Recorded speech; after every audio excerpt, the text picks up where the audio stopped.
Hello, നമുക്കിതൊരു flower show കാണാൻ പോയല്ലോ.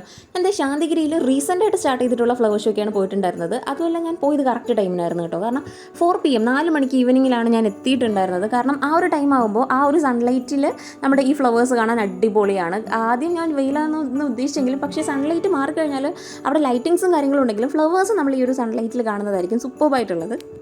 ഞാനിത് സ്റ്റാർട്ട് ചെയ്ത സെക്കൻഡോ ഓർ തേർഡ് ഡേയോ ആണ് പോയത്. അതുകൊണ്ട് തന്നെ ഞാൻ എക്സ്പെക്ട് ചെയ്ത അത്രയും ഫ്ലവേഴ്സ് ഒന്നും വന്നിട്ടുണ്ടായിരുന്നില്ല. നമ്മൾ നോർമലി കാണുന്ന കുറച്ച് ഫ്ലവേഴ്സ് ആദ്യം ഉണ്ടായിരുന്നു. അതിന് പല രീതിയിൽ സെറ്റ് ചെയ്ത് വെച്ചിരിക്കുന്നത് സൂപ്പർബാണ് കേട്ടോ. പിന്നെ ഈ ഡാലിയാസൊക്കെ ഞാൻ റെയർ ആയിട്ടാണ് കണ്ടിട്ടുള്ളത്. അതിൽ 1-2 മാത്രമേ ഞാൻ അല്ലാണ്ട് കണ്ടിട്ടുള്ളൂ. അല്ലാണ്ടുള്ള റെയർ ഡാലിയാസൊക്കെ ഒരുപാടുണ്ടായിരുന്നു. അത് കഴിഞ്ഞ് പലതരത്തിലുള്ള ഫ്ലവേഴ്സ് ഇങ്ങനെ സെറ്റ് ചെയ്ത് വെച്ചിരിക്കുന്നത് എനിക്ക് നല്ല രീതിയിൽ ഇഷ്ടപ്പെട്ടിട്ടുണ്ടായിരുന്നു കേട്ടോ. നമ്മുടെ നോർമൽ കാണുന്ന കുറേ ഫ്ലവേഴ്സ് ഉണ്ടല്ലോ, അതൊക്കെ തന്നെയാണ് സെറ്റ് ചെയ്ത് വെച്ചിരിക്കുന്നത്. അത് കഴിഞ്ഞ് കുറച്ച് ഈ ഫ്ലവേഴ്സ് കൊണ്ട് കുറച്ചുകൂടി പോയപ്പോഴാണ് ഈ ഒരു നക്ഷത്രവനം എന്ന് കണ്ടേ. ആക്ച്വലി അതെന്താണെന്ന് മനസ്സിലായില്ല. കയറി നോക്കിയപ്പോഴാണ് നമ്മുടെ നക്ഷത്രം ഉണ്ടല്ലോ, നമ്മുടെ നാളിനനുസരിച്ചുള്ളതും പിന്നെ സോഡിയാക് സൈനിനനുസരിച്ചുള്ളതുമായിട്ടുള്ള വൃക്ഷങ്ങൾ, അതിൻ്റെ തൈകളുമാണ് ഇവിടെ ഓരോന്ന് പാർട്ടീഷൻ ചെയ്ത് കറക്റ്റായിട്ട് അവിടെ കൊടുത്തിട്ടുണ്ട്. ആൻഡ് ഈ ഒരു നക്ഷത്രവനം സൂപ്പറായിരുന്നു കേട്ടോ. നല്ല ഒരു പീസ്ഫുൾ ആയിട്ടുള്ളതും നല്ല കൂളായിട്ടുള്ളൊരു ആംബിയൻസ് ആയിരുന്നു അതിനകത്തുള്ളത്. ഫ്ലവേഴ്സിൻ്റെ അടുത്തുള്ളതുപോലെ അധികം വെയിലൊന്നും ഉണ്ടായിരുന്നില്ല.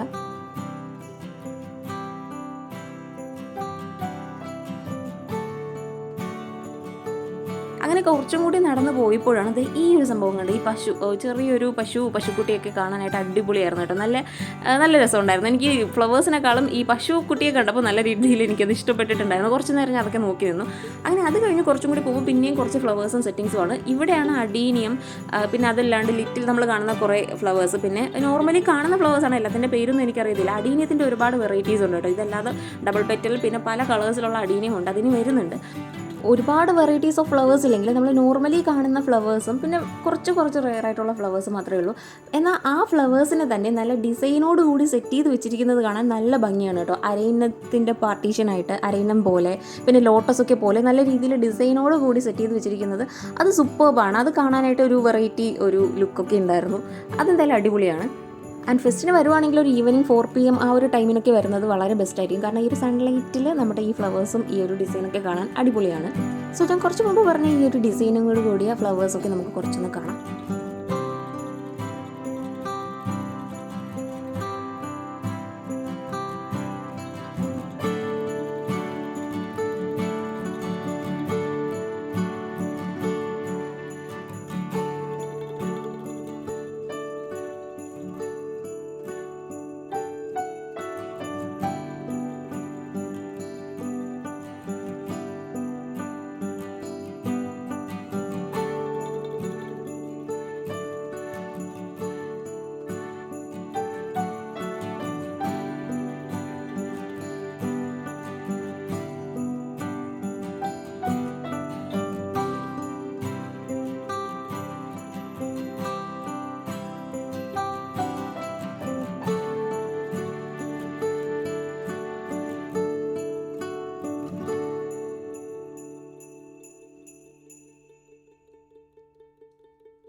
ഈ ഒരു ഫ്ലവേഴ്സിൻ്റെ സെഷൻ കഴിഞ്ഞപ്പോഴാണ് അരയിനങ്ങളുടെ വീട് എന്ന് പറഞ്ഞിട്ടുള്ളൊരു സെപ്പറേറ്റ് സെഷൻ കണ്ടേ. അങ്ങനെ അതിനകത്ത് കയറി നോക്കിയപ്പോൾ കറക്റ്റ് പേര് പോലെ തന്നെ ഒരുപാട് അരയിനങ്ങൾ ഉണ്ടായിരുന്നു കേട്ടോ. സത്യം പറഞ്ഞാൽ ഇത് കാണാൻ അടിപൊളി ഭംഗിയായിരുന്നു. അതിങ്ങനെ നീന്തി പോകുന്ന കാണാൻ ഒരു പ്രത്യേക ഒരു സ്വാഗ് പോലെ തോന്നിയിട്ടുണ്ടായിരുന്നു എനിക്കത് കണ്ടപ്പോൾ. അത് കണ്ടപ്പോൾ എനിക്ക് ഭയങ്കരമായിട്ട് ഇഷ്ടപ്പെട്ടിട്ടുണ്ടായിരുന്നു. ഞാൻ നേരത്തെ ആ ഒരു പശുക്കുട്ടിയെയും കണ്ടതുപോലെ തന്നെ ഇത് കാണാൻ നല്ല ഭംഗിയായിരുന്നു കേട്ടോ. ഈ അരയിനം വെള്ളം കുടിക്കുന്നത്, പിന്നെ അവിടെ നിന്ന് ഇങ്ങനെ ഇറങ്ങി ആ ഒരു നീന്തുന്നത്, അതൊക്കെ കാണാൻ നല്ല ഭംഗിയുണ്ടായിരുന്നു. അതിനുശേഷം പിന്നെ വന്ന സെക്ഷനാണ് ഈ ഫ്ലവേഴ്സ് ചാനലിൻ്റെ ഈ ഒരു പുൽക്കൂട്, ഒരു ലിറ്റിൽ പുൽക്കൂടൊക്കെ ഉണ്ടായിരുന്നു. അത് കഴിഞ്ഞാണ് ഇത് നമ്മുടെ കുട്ടിയേട്ടൻ അവിടെ ഉണ്ടായിരുന്നു. സോ കുട്ടിയേട്ടൻ അവിടെ വരുന്നവരോടൊക്കെ ഇങ്ങനെ സംസാരിക്കുന്നുണ്ടായിരുന്നു ആ മൈക്കിലൂടെ.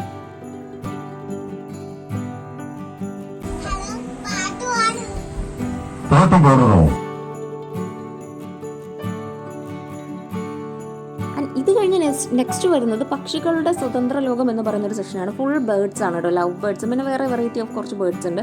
ആൻഡ് ഇതിന് നെസ്റ്റ് ഇല്ല, ഇങ്ങനെ ഓപ്പണിൽ തന്നെ അതിങ്ങനെ പറന്ന് നടക്കുവാണ്. അതുകൊണ്ട് തന്നെ ഫുൾ ഡാർക്കായിരുന്നു. ജസ്റ്റ് ഒന്ന് കവറപ്പ് ചെയ്ത് വെച്ചിട്ടുണ്ടായിരുന്നു. അതിന് സെപ്പറേറ്റ് ഒരു നെസ്റ്റ് എന്തായാലും അതിനുണ്ടായിരുന്നില്ല. അത് കഴിഞ്ഞാണ് പിന്നെ ഈ ഒരു ഹീലിംഗ് ഗാർഡൻ. എനിക്ക് ഇതുവരെ കണ്ടതിൽ ഏറ്റവും ബെസ്റ്റായിട്ട് തോന്നിയത് ഈ ഹീലിംഗ് ഗാർഡനാണ്. കാരണം നല്ല പീസ്ഫുൾ ആയിരുന്നു, എൻ്റെ പേര് പോലെ തന്നെ നല്ല പീസ്ഫുൾ ആയിരുന്നു അവിടുത്തെ. അതിനകത്തുള്ള ഒരു ആംബിയൻസ്, കുറച്ച് സ്പേസ് ഉണ്ടായിരുന്നെങ്കിലും അവിടുത്തെ ആംബിയൻസ് അടിപൊളിയായിരുന്നു. ഈ ഒരു പൂളിൽ ഗപ്പി മീൻ കുറച്ച് ഇട്ടിട്ടുണ്ട്, പിന്നെ ഒരു ലോട്ടസ് ഒറിജിനൽ അല്ല. അതിനകത്ത് നോക്കിയപ്പോൾ പിന്നെയാണ് ഞാൻ ഈ ശ്രീബുദ്ധൻ്റെ ആ ഒരു സ്റ്റാച്യു കണ്ട്. സൂപ്പർബായിരുന്നു കേട്ടോ. ഇവിടുത്തെ ഒരു ആംബിയൻസ് അടിപൊളിയായിരുന്നു. പിന്നെ ഒരു ചെറിയൊരു സ്മോൾ വാട്ടർഫോളൊക്കെ അവിടെ സെറ്റ് ചെയ്തിട്ടുണ്ട്. ഞാൻ ഹീലിംഗ് ഗാർഡൻ കഴിഞ്ഞിട്ടാണ് പിന്നെ ഈ ഒരു വൈൽഡ് ഗാർഡൻ വരുന്നത്. ഇതിനകത്ത് നമ്മുടെ നോർമൽ ആനിമൽസിൻ്റെയൊക്കെ സ്റ്റാച്യൂസും കാര്യങ്ങളുമാണ്. പിന്നെ നമ്മുടെ ലുട്ടാപ്പിയുടെ ഒരു സ്റ്റാച്യു അല്ല, ഒരു ലൈറ്റിങ്സും കാര്യങ്ങളൊക്കെ അവിടെ ഉണ്ട്. ഇത് സൂപ്പർബാണ്, ഇത് കാണാൻ അടിപൊളിയാണ്. അതുപോലെ ഈ ഒരു ലൈറ്റിംഗ് ഇപ്പോൾ ഒരു 5:30 ഒക്കെ ആയിട്ടുണ്ട്. ഈ ഒരു ലൈറ്റിൽ സൺലൈറ്റിലൊക്കെ കാണാൻ സൂപ്പർബായിട്ടുണ്ടായിരുന്നു ഈ ഒരു വൈൽഡ് ഗാർഡൻ. അതുമാത്രമല്ല ഈ ഒരു ഫ്ലവർ ഷോയിൽ ഇത്രയും വെറൈറ്റി ഐറ്റംസ് ഉണ്ടെന്ന് ഞാൻ ഫ്ലവർ ഷോ മാത്രം എക്സ്പെക്ട് ചെയ്താണ് വന്നിട്ടുണ്ടായിരുന്നത്. അപ്പോൾ അധികം ഫ്ലവേഴ്സ് ഇല്ലാത്തത് കൊണ്ട് ജസ്റ്റ് ഒന്ന് ഡിസപ്പോയിൻ്റ് ആയെങ്കിലും ഇതൊക്കെ കണ്ടതിന് ശേഷം ആ ഒരു ഡിസപ്പോയിൻമെൻറ്റ് കംപ്ലീറ്റ് ആയിട്ട് മാറി കിട്ടി.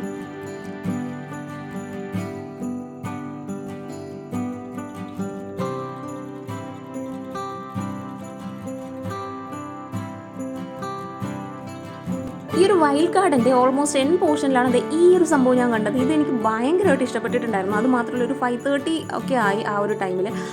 ആ ടൈമിലുള്ള ഒരു സൺലൈറ്റിൻ്റെ ആ ഒരു റിഫ്ലക്ഷനിൽ ഇത് സൂപ്പർബായിരുന്നു കാണാനായിട്ട്. പിന്നെ ഇതിൽ ഞാൻ ഇതേ ലൈറ്റ് തന്നെ ഉണ്ടായിരുന്നു. ഞാൻ ഫിൽറ്റർ ഒന്നും ഇതിൽ ആഡ് ചെയ്തിട്ടില്ല. അത് കഴിഞ്ഞ് പിന്നെ നേരെ ഒരു ജസ്റ്റ് നമുക്ക് ഫുഡ് കഴിക്കാനായിട്ട് പായസം, ചായ അങ്ങനെ വെച്ചുള്ള കുറച്ച് സംഭവങ്ങളുണ്ടായിരുന്നു. അത് കഴിഞ്ഞ് പിന്നെയാണ് ഈ ഫെസ്റ്റിൻ്റെ ഒരു സ്റ്റാർട്ടിങ്, ഈ ഒരു സെയിൽസ് ഷോപ്പിൻ്റെയൊക്കെ ഒരു സ്റ്റാർട്ടിങ്. ഇപ്പം സ്റ്റാർട്ട് ചെയ്തത് ഇത് ഈ ഒരു ഫെസ്റ്റ് അല്ല, ഫ്ലവർ ഷോ സ്റ്റാർട്ട് ചെയ്തത് കൊണ്ട് തന്നെ വളരെ കുറച്ച് ഷോപ്സ് മാത്രമേ വന്നിട്ടുള്ളൂ. ഇനി ഒരുപാട് വരാനുണ്ട്. സോ കുറേ ബുക്സ് ഉണ്ടായിരുന്നു, പിന്നെ തേൻ പോലുള്ള സംഭവം ഉണ്ടായിരുന്നു. പക്ഷേ ഇതിലൊക്കെ എനിക്ക് ഏറ്റവും ഇഷ്ടപ്പെട്ടത് ഇതാണ് കേട്ടോ, ഈ ഒരു സ്വീറ്റ്സ്, ഈ ഒരു പുളിമിഠായി. സത്യം പറഞ്ഞാൽ ഒരുപാട് നാളായി ഞാനിത് കഴിക്കണമെന്ന് ആഗ്രഹിക്കുന്നുണ്ട്. കുറേ ഷോപ്സിൽ ചോദിച്ചിട്ട് കിട്ടിയിട്ടുണ്ടായിരുന്നില്ല. എൻ്റെ സ്കൂൾ ടൈമാണ് എനിക്ക് പുളിമിഠായി, പിന്നെ ഇങ്ങനെയുള്ള കുഞ്ഞു മിഠായി സ്കൂൾ ടൈമിൽ കഴിച്ച അതിനുശേഷം പിന്നെ കഴിച്ചിട്ടേ ഇല്ല. അങ്ങനെ ഒരു നൊസ്റ്റിക് ഫീലൊക്കെ അപ്പോൾ ഉണ്ടായിരുന്നു. അത് ഞാൻ കുറച്ച് വാങ്ങിയിട്ടുണ്ടായിരുന്നു കേട്ടോ. പിന്നെ ഫാൻസി സ്റ്റോർ, പിന്നെ സീഡ്സ് ഉണ്ടല്ലോ, നമ്മുടെ വെജിറ്റബിൾ സീഡ്സിൻ്റെ സ്റ്റോർ, ചുക്ക് കാപ്പിയുടെയൊക്കെ സ്റ്റോഴ്സ് ഉണ്ട്. ഷോപ്സൊക്കെ വരുന്നതേ ഉള്ളൂ, ഒരുപാടൊന്നും ആയിട്ടില്ല. ഒരുപാട് സ്പേസ് അവിടെ വരുന്നുണ്ട്. ആൻഡ് അതിനുശേഷമാണ് ഇത് ഈ ഒരു മഞ്ഞിൻ്റെ താഴ്വര എന്ന് പറഞ്ഞിട്ടുള്ള ഒരു ചെറിയൊരു ലിറ്റിൽ സ്നോ പാർക്ക്. അടിപൊളി എക്സ്പീരിയൻസ് ആണ്. എന്തായാലും ഈ ഫ്ലവർ ഷോയ്ക്ക് വരുന്നുണ്ടെങ്കിൽ ഇതൊന്ന് എക്സ്പീരിയൻസ് ചെയ്ത് നോക്കുക. നൈസാണ്. നല്ല ഐസിലൂടെയൊക്കെ നമുക്ക് നടക്കുകയൊക്കെ ചെയ്യാം. അത് മാത്രമല്ല ജസ്റ്റ് ഒരു ചെറിയൊരു എക്സ്പീരിയൻസ് കിട്ടും. പിന്നെ സ്നോമാനും പെൻഗിൻസും ഒക്കെ അവിടെ സെറ്റ് ചെയ്ത് വെച്ചിട്ടുണ്ട്. ആൻഡ് ഇത് സൂപ്പർബായിരുന്നു.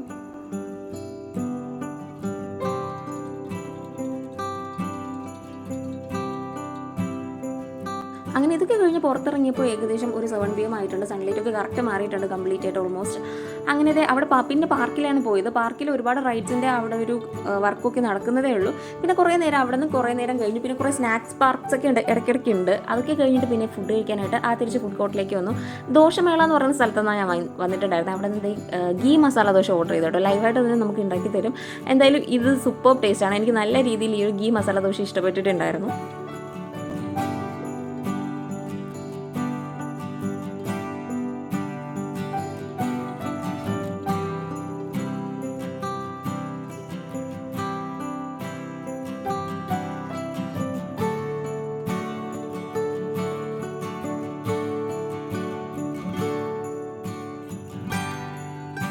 അതിന് ഒരുപാട് ഐറ്റംസ് ഇനി ഇവിടെ വരാനുണ്ട്. ഇപ്പോൾ സ്റ്റാർട്ട് ചെയ്ത ടൈമിലാണ് ഞാൻ ഇവിടെ വന്നിട്ടുണ്ടായിരുന്നത്. ആൻഡ് ഈ ഒരു വൈൽഡ് ഗാർഡനൊക്കെ തിരിച്ചു വന്നപ്പോൾ നല്ല ലൈറ്റിങ്സിലൊക്കെ അടിപൊളി സൂപ്പർബായിരുന്നു. So by.